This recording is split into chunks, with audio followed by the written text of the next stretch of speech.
দর্শক, এই মুহূর্তে চেন্নাই থেকে সরাসরি যুক্ত আছি রাজধানীর শেরেবাংলা নগরের জিয়া উদ্যানে। দর্শক, দেখতে পাচ্ছেন যে তারেক রহমান তার বাবা সাবেক প্রেসিডেন্ট জিয়াউর রহমানের যে কবর জিয়ারত করার কথা রয়েছে, সেখানে কিন্তু আইনশৃঙ্খলা রক্ষাকারী বাহিনীর যে নিশ্চিদ্র নিরাপত্তা সেটি আমরা দেখতে পাচ্ছি।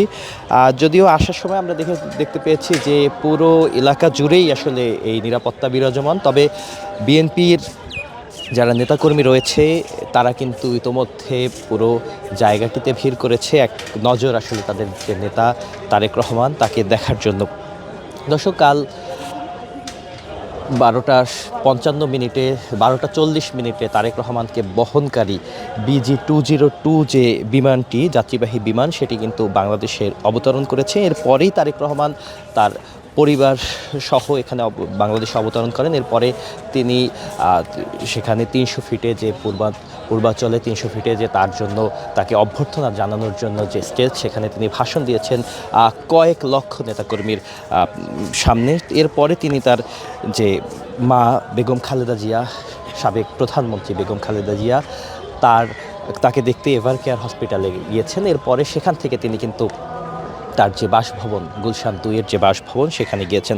দর্শক, আজকে সকাল থেকে আজকের যে তার কর্মসূচি ছিল সেটি হচ্ছে নামাজের পর, জুমার নামাজের পরে তিনি এই শেরেবাংলা নগর জিয়া উদ্যানে তার বাবা শহীদ প্রেসিডেন্ট জিয়াউর রহমান তার যে মাজার রয়েছে সেই মাজার জিয়ারত করার কথা রয়েছে এবং আর কিছুক্ষণের মধ্যেই তিনি এখানে এসে পৌঁছাবেন। আমরা ইতিমধ্যে যেটি জানতে পেরেছি, তার বাসা থেকে তিনি কিন্তু গাড়ি করে বের হওয়ার কথা রয়েছে বা বেরিয়েছেন।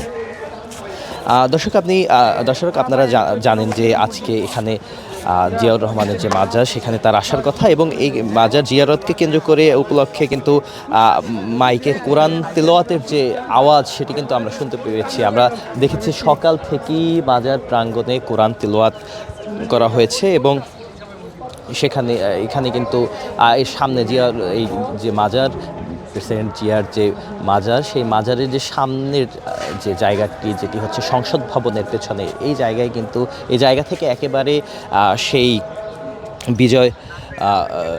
বিজয় সরণি পর্যন্ত আমরা দেখেছি নেতাকর্মীর ঢল। পুরো জায়গাটি জুড়ে নেতাকর্মীদের যে ঢল, সেখানেও কিন্তু নেতাকর্মীরা শত হাজার নেতাকর্মী এসেছে এবং গতকাল আমরা যেটি দেখেছি 36 জুলাই এক্সপ্রেস সংলগ্ন এলাকায় অগণিত মানুষের আসলে যে সমাগম সেটি আমরা দেখতে পেয়েছি। ঐতিহাসিক এবং নজরবিহীন এই সমাবেশ কিন্তু কাল হয়েছে তারেক রহমান দেশে অবতরণ করার পর এবং তাকে অভ্যর্থনা জানানোর জন্যই আসলে সেখানে এত লক্ষ জনতার ভিড় ছিল। দর্শক, সেখানে কিন্তু তারেক রহমান যে বক্তব্যটি দিয়েছে গণসংবর্ধনায়, তিনি সেখানে তার ভবিষ্যৎ পরিকল্পনা ও দেশ গড়ার প্রত্যয় ব্যক্ত করেছেন এবং জনসমুদ্রে দাঁড়িয়ে তিনি কিন্তু আবেগঘন কণ্ঠে তিনি তুলে ধরেন নিরাপদ ও বৈষম্যহীন একটি বাংলাদেশ, যেখানে থাকবে ধর্ম বর্ণ নির্বিশেষে প্রতিটি নাগরিকের যে নিরাপত্তা, সেই নিরাপত্তা নিশ্চিত করা হবে। দর্শক, এই মুহূর্তে